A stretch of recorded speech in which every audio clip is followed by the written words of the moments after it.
Ó Mãe Santíssima, intercedei por nós para que possamos bem compreender os ensinamentos de vosso Divino Filho, nosso Senhor e Salvador Jesus Cristo, e as explicações dos pais da Igreja. Ó Virgem Imaculada, ofereço-vos este trabalho e peço que abençoeis aqueles que o ouvirem, e que seja para a maior honra e glória de Deus. Amém. Senhor onipotente, purificai o meu coração e os meus lábios.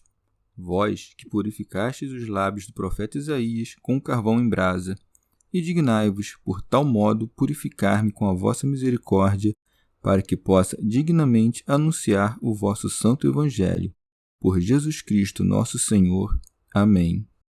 Senhor, abençoai-me. Que o Senhor resida no meu coração e nos meus lábios, para que anuncie digna e convenientemente o seu Evangelho. Amém. Evangelho de Nosso Senhor Jesus Cristo, segundo São João. Discurso na sinagoga de Cafarnaum. No dia seguinte, a multidão que permanecera no outro lado do mar percebeu que aí havia um único barco e que Jesus não entrara nele com os seus discípulos.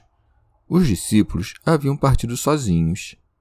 Outros barcos chegaram de Tiberíades, perto do lugar onde haviam comido o pão. Quando a multidão viu que Jesus não estava ali, nem seus discípulos, subiu aos barcos e veio para Cafarnaum, à procura de Jesus.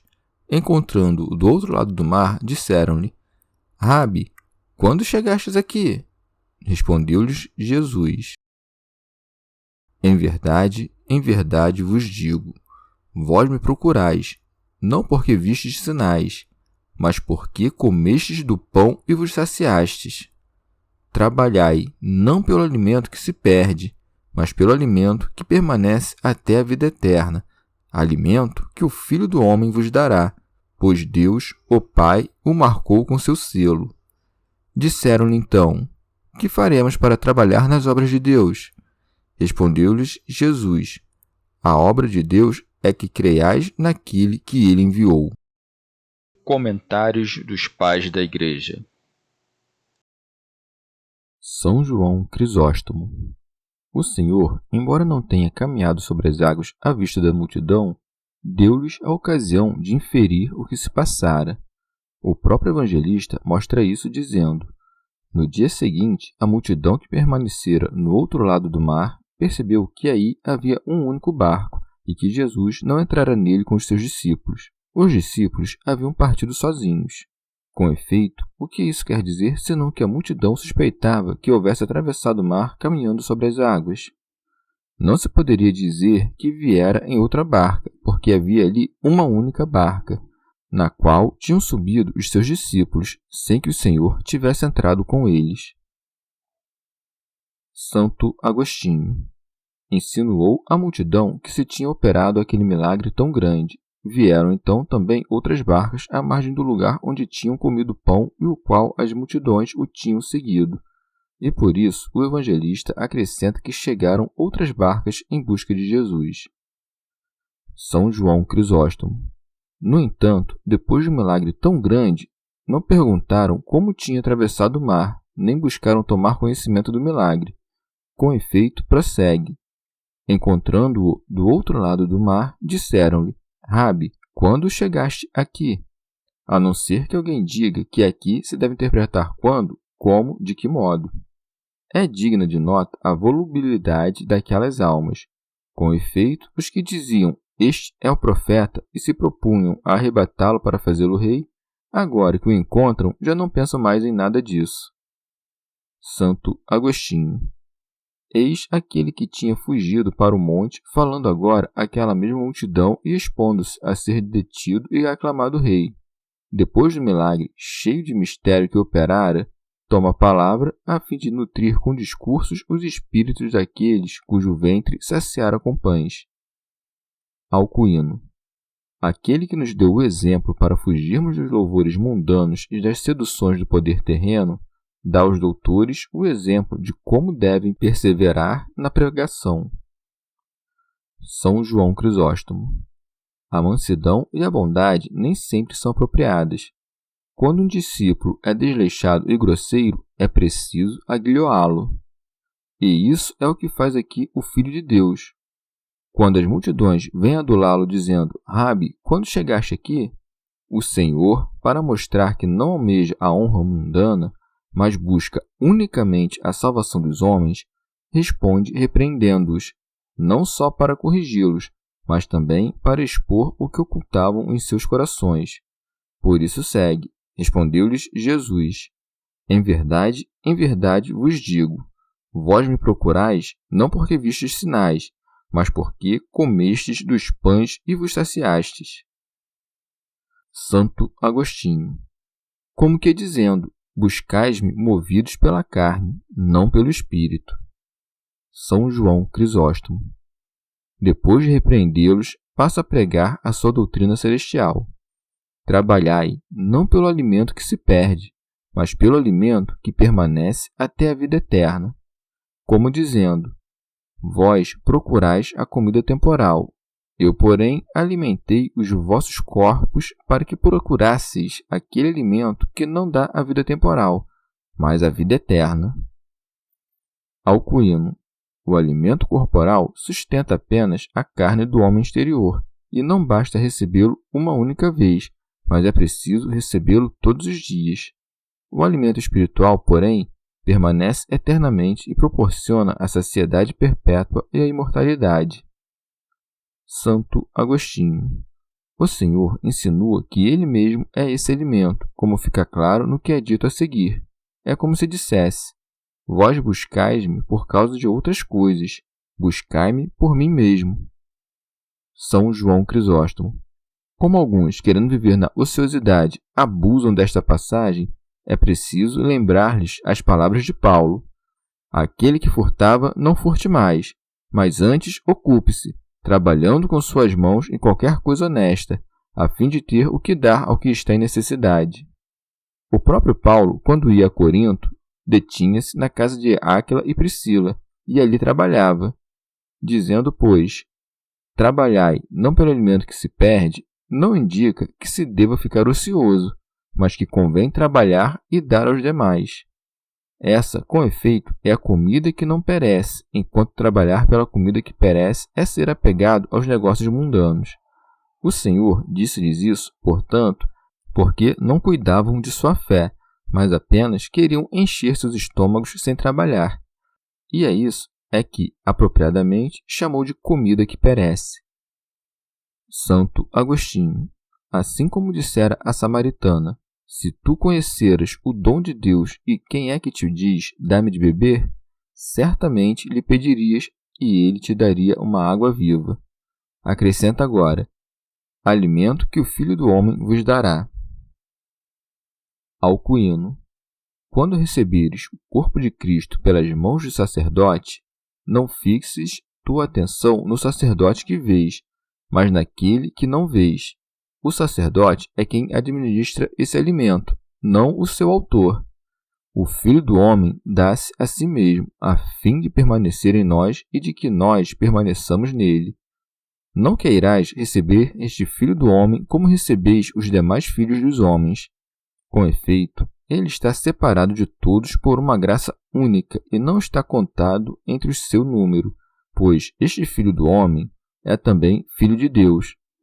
Isso é o que acrescenta, pois Deus, o Pai, o marcou com seu selo, como dizendo, não me desprezeis por ser filho do homem, pois, sendo filho do homem, Deus Pai imprimiu sobre mim o seu selo, isto é, deu-me algo próprio para que eu não fosse confundido com todo o resto do gênero humano, mas, em vez disso, o gênero humano fosse redimido por mim. Santo Hilário de Poitiers. É da natureza dos selos reproduzir perfeitamente toda a figura que foi neles impressa, e não lhes falta nada do que foi impresso neles. Recebendo tudo o que é impresso, reproduzem por si o que quer que tenha sido impresso. Esse exemplo não é suficiente para explicar a geração do verbo, porque nos selos há uma matéria neles prévia, a diversidade entre o original e o impresso. E a impressão reproduz em uma matéria mais mole o selo gravado em um metal mais duro. Mas o Filho unigênito de Deus, que se fez Filho do Homem pelo mistério da nossa salvação, querendo dar a conhecer que possui em si mesmo a imagem do Pai, diz que nele o Pai imprimiu seu selo.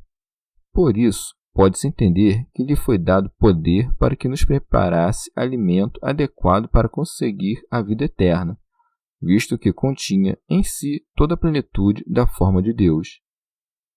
São João Crisóstomo, ou imprimiu seu selo, isto é, enviou-o para que nos trouxesse o alimento, ou ainda, imprimiu seu selo, isto é, deu-o a conhecer pelo seu testemunho. Alcuino. Em sentido espiritual, no dia seguinte, isto é, depois da ascensão de Cristo, estando a multidão de pé pelas boas obras e não deitada pelos prazeres terrenos, espera que Jesus venha a ela. Havia uma só barca, e esta é a Igreja, porque as demais barcas que vieram depois são as seitas dos hereges, as quais buscam seus próprios interesses e não a glória de Cristo. Por isso diz com razão: vós buscais-me, porque comestes 2 pães. Santo Agostinho. Quantos não buscam a Jesus somente para obter favores temporais? Um homem tem negócios e pede a intercessão dos sacerdotes. Outro é perseguido por alguém poderoso e se refugia na igreja. Raras vezes, porém, Jesus é buscado por si só. São Gregório Magno. Nestas pessoas, o Senhor condena aqueles que, dentro da Santa Igreja, aproximando-se do Senhor pelas ordens sagradas, não buscam nelas os méritos das virtudes, porém os interesses desta vida. Seguir o Senhor depois de ter sido saciado pelos pães é receber da Santa Igreja o alimento temporal. E seguir o Senhor não por causa dos milagres, mas por causa dos pães é aspirar ao ofício religioso não para crescer nas virtudes, mas para receber subsídios. São Beda. Também os que não buscam na oração as coisas eternas, mas as coisas temporais, buscam a Jesus, não por si só, mas por alguma outra coisa. Dá-se a conhecer, portanto, em sentido espiritual, que os conciliábulos dos hereges carecem da assistência de Cristo e de seus discípulos. Quando aqui se diz que vieram outras barcas, isso significa que brotaram, de repente, outras heresias. E na multidão que advertiu que Jesus não estava ali e tampouco seus discípulos, estão representados aqueles que, conhecendo os erros dos hereges, o abandonaram para vir à verdadeira fé. Alcuino. Entenderam que a comida que dura até a vida eterna era a obra de Deus e por isso perguntam-lhe o que deveriam fazer para obter essa comida, isto é, para realizar a obra de Deus. É o que diz o evangelista. Disseram-lhe então: que faremos para trabalhar nas obras de Deus? São Beda. Isto é, que mandamentos devemos observar para cumprir as obras de Deus? São João Crisóstomo. Não perguntavam isso a fim de se instruir e praticar a instrução recebida, mas querendo induzi-lo a exibir novamente o seu poder. Teofilacto Diócrida. Cristo, embora soubesse que isso não aproveitaria em nada aquela multidão, respondeu-lhes para o benefício geral e mostrou-lhes, assim como a todos os homens, qual é a obra de Deus. Por isso segue, respondeu-lhes Jesus: a obra de Deus é que creiais naquele que ele enviou. Santo Agostinho. O Senhor não disse que acrediteis que ele existe, mas que acrediteis nele. Com efeito, não basta acreditar na sua existência para acreditar nele, pois também os demônios acreditavam na sua existência, sem que por isso acreditassem nele. E nós acreditamos na existência de Paulo, mas não acreditamos em Paulo. Acreditar nele, portanto, é amá-lo acreditando, adorá-lo acreditando, ir até ele acreditando e incorporar-se como membro de seu corpo. Essa é a fé que o Senhor exige de nós e que opera por meio da caridade. Contudo, a fé distingue-se das obras, conforme diz o apóstolo. O homem é justificado pela fé, sem as obras da lei. E há algumas obras que parecem boas sem a fé de Cristo, mas não são verdadeiramente boas, porque não se ordenam àquele fim do qual deriva sua bondade. Com efeito, o fim da lei é Cristo, para a justificação de todo o que nele crê. Por essa razão, o Senhor não quis distinguir a fé da obra, mas disse que a própria fé é a obra de Deus, porque é a própria fé que opera por meio da caridade, e não disse: a vossa obra é esta, mas A obra de Deus é esta, para que acrediteis nele e para que o que se glorie no Senhor. Crer nele, portanto, é comer daquela comida que dura até a vida eterna. Porque preparas teu dente e teu estômago. Crê e já comeste. Chegamos ao fim de mais um dia de comentários da Catena Áurea. Muito obrigado por ficarem até aqui, que Nossa Senhora derrame suas graças sobre nós e até amanhã.